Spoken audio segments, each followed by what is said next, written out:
Halo semuanya, Assalamualaikum warahmatullahi wabarakatuh.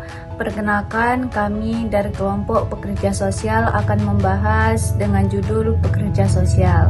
Baiklah, sebelumnya perkenalkan, nama saya Anissa Febriani dan dua teman saya yaitu Meika sama Rahmintan. Baiklah, saya akan menjelaskan apa itu pekerjaan sosial. Pekerjaan sosial adalah seseorang yang diberi tugas, tanggung jawab, dan hak secara penuh oleh pejabat yang berwenang untuk melaksanakan pelayanan kesejahteraan sosial. Ini bukan dilakukan di lingkungan instansi pemerintahan saja, melainkan di organisasi sosial lainnya juga. Mereka dapat didefinisikan sebagai orang yang memiliki kewenangan, keahlian dalam penyelenggaraan berbagai pelayanan sosial. Namun, peran mereka melampaui pelayanan langsung. Pekerjaan sosial juga dituntut untuk sampai pada tingkat kebijakan, perundang-undangan, maupun perencanaan sosial. Seseorang pekerja sosial memiliki kekuatan yang dapat dijadikan sumber dalam proses pemecahan masalah atau pemenuhan kebutuhan hidup klien. Tujuan profesional ini sangat jelas seperti yang disampaikan oleh Zat Rao, membantu individu, kelompok, dan masyarakat dalam meningkatkan akses masyarakat untuk memperbaiki kemampuan fungsional sosial mereka serta menciptakan kondisi masyarakat yang memungkinkan mereka mencapai tujuan tersebut. Mereka harus menciptakan kondisi masyarakat yang baik, teratur, dan kondusif dalam menjaga keberfungsian setiap elemen-elemennya.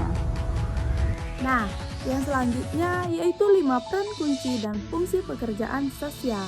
Sebagai sebuah profesi, pekerjaan sosial kerja berdasarkan 3 komponen. Yang pertama yaitu pengetahuan, keterampilan, dan nilai-nilai profesional. Nah, ketiga komponen ini yang berbentuk cara mereka membantu individu, kelompok, maupun masyarakat. Ada 5 peran kunci pekerjaan sosial. Yang pertama yaitu fasilitator. Fasilitator ini bekerja sosial berperan membantu kalian menghadapi tekanan situasional maupun operasional. Dalam peran ini, mereka mempermudahkan proses dan memudahkan akses yang menyediakan dukungan yang memungkinkan kalian mengatasi masalahnya secara mandiri. Yang kedua yaitu perantaran. Nah, di dalam perantaran ini tugasnya adalah menghubungkan kalian dengan sumber layanan. Pekerja sosial harus mampu. Yang pertama yaitu secara mengidentifikasi sumber yang tepat, memastikan kalian terhubung secara komitmen. Yang ketiga yaitu mengevaluasi apakah sumber tersebut efektif untuk dibantu kebutuhan kalian. Yang ketiga yaitu mediator. Nah, mediator ini berperan dijalankan ketika terjadi konflik. Misalnya, pekerjaan sosial membantu pihak yang berkonflik menemukan kepentingan bersama, mengidentifikasi inilah yang sejalan, serta memfasilitasi komunikasi agar tercapainya kesalahpahaman. Nah, adapun tujuannya, yang pertama yaitu membantu individu mengembangkan serta memanfaatkan kemampuan secara lebih efektif menjalankan fungsi kehidupan. Yang kedua yaitu menghubungkan individu dengan sistem sumber melalui pemberian informasi dan prosedur untuk memperoleh pelayanan. Yang ketiga yaitu memfasilitasi terbentuknya instruktur baru serta perubahan positif antara individu dan sistem sosial. Nah, yang terakhir yaitu berkontribusi terhadap perubahan, perbaikan, dan pengembangan kebijakan serta perundang-undangan yang lebih responsif terhadap kebutuhan masyarakat. Materi selanjutnya kompetensi dan kualifikasi. Profesi ini membutuhkan kompetensi yang ketat diatur dalam Permensos nomor 12 tahun 2017.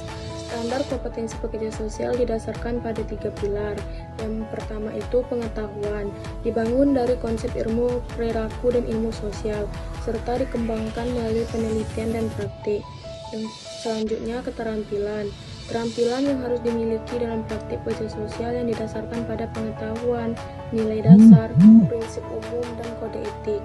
Yang ketiga, yang terakhir, sikap dibangun dari nilai dasar, prinsip umum, serta kode etik pekerja sosial. Berdasarkan kualifikasi dan latar belakang pendidikan, profesi ini dibagi menjadi 2 tingkatan umum. Yang pertama, pekerja sosial generalis. Latar belakangnya diploma atau strata 1. Mereka memiliki kualifikasi untuk melakukan intervensi masalah sosial yang bersifat umum, memberdayakan, mendorong perubahan, dan menganalisis kebijakan. Yang kedua, pekerja sosial spesialis. Latar belakang spesialis 1 dan strata 2.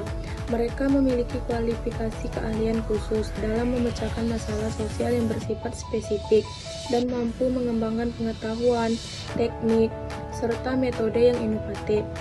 Bidang praktik pekerja sosial sangat beragam, mencakup 8 bidang utama: pelayanan keluarga, pelindungan anak, pelayanan kesehatan, pekerja sosial industri, pekerja sosial lanjut usia, pekerja sosial sekolah, pekerja sosial koreksional, dan pengorganisasian masyarakat. Jadi dapat saya simpulkan bahwa pekerjaan sosial adalah seseorang yang membantu agar mampu membantu dirinya sendiri. Pekerjaan sosial juga merupakan strategi yang sangat menentukan keberhasilan program pemberdayaan masyarakat. Mereka adalah agen perubahan yang dituntut membantu memecahkan persoalan yang dialami penyandangan masalah kesejahteraan sosial. Salah satunya yaitu kayak lansia telantar. Oke, baiklah teman-teman, itulah hasil video kelompok kami yang berjudul pekerjaan sosial. Apabila ada salah, kami mohon maaf. Kepada Allah saya mohon ampun. Wabillahi taufiq wal hidayah. Wassalamualaikum warahmatullahi wabarakatuh.